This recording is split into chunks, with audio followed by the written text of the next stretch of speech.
On the same day President Donald Trump was leaving South Florida after spending the holidays at his Mar-a-Lago resort, a man claiming to be security for Marine One, the president's helicopter, used bogus credentials to bypass two security checkpoints at Palm Beach International Airport, federal investigators say. The man, later identified as Brendan Mark Magnan, was eventually found to be a former U.S. Marine who was dishonorably discharged about 10 years ago, following his conviction at court-martial for serious offenses, according to an arrest report authored by the U.S. Secret Service. The report says it was about 3 p.m.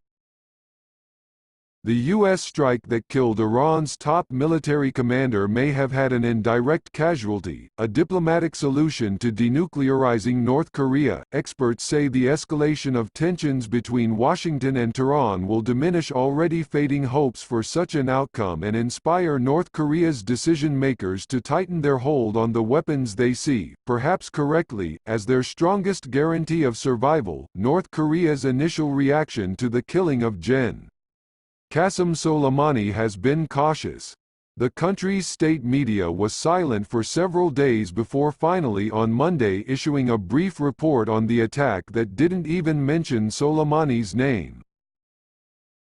The Korean Central News Agency report didn't publish any direct criticism by Pyongyang toward Washington, instead simply saying that China and Russia had denounced the United States over last week's airstrike at the airport in Baghdad. The North's negotiations with the U.S. have been at a stalemate since last February, when a summit between leader Kim Jong-un and President Donald Trump collapsed over disagreements about exchanging sanctions relief for nuclear disarmament.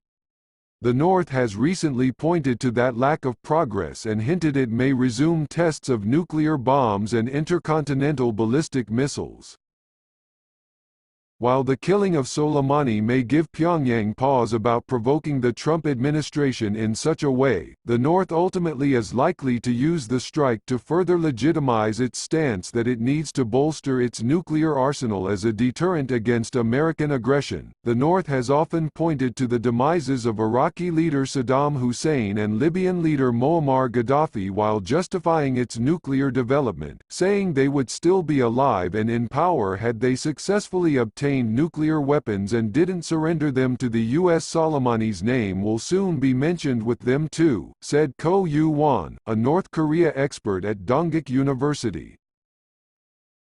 North Korea would say that the imperialist nature of the United States would never change, and that there is no other option for them other than to strengthen its nuclear deterrent while bracing for long-term confrontation, said Ko, an advisor to current South Korean President Moon Jae-in. It's clear Pyongyang has been closely watching the developments between Washington and Tehran since the Trump administration in May 2018 abandoned a nuclear agreement Iran reached with world powers in 2015. Related, North Korea's Kim Jong-un touts strategic weapon amid stall in talks. The North's official Rodong Sinmun newspaper published more than 30 articles analyzing the U.S.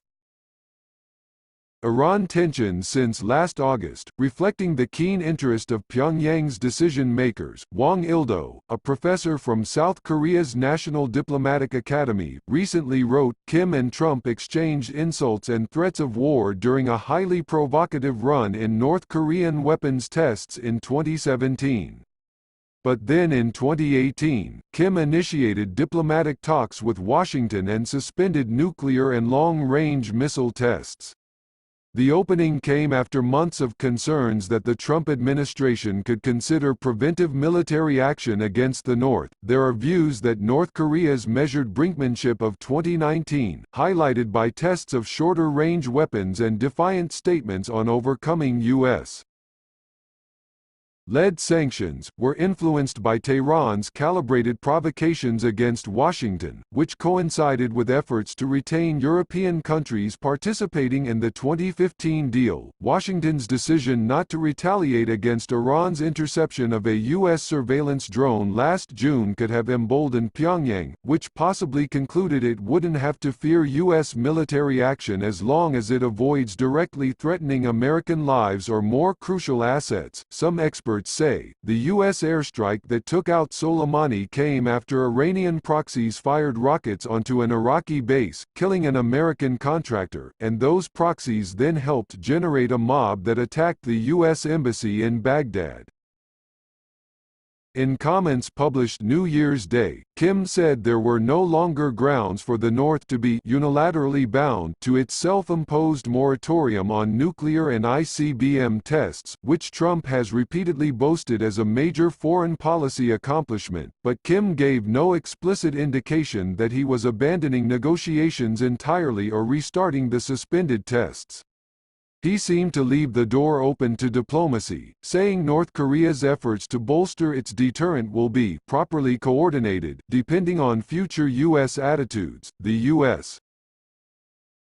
killing of Soleimani will make the North more hesitant about crossing a metaphorical red line with the Trump administration by restarting such tests, said Do Hyun-cha, a North Korea expert at Seoul's Kyung-hee University. The airstrike does serve as a warning to North Korea about taking extreme actions, as the presumption that the Trump administration refrains from using military force when concerned about consequences has been shattered, said Cha, an ex-intelligence secretary to former South Korean President Lee Myung-bak.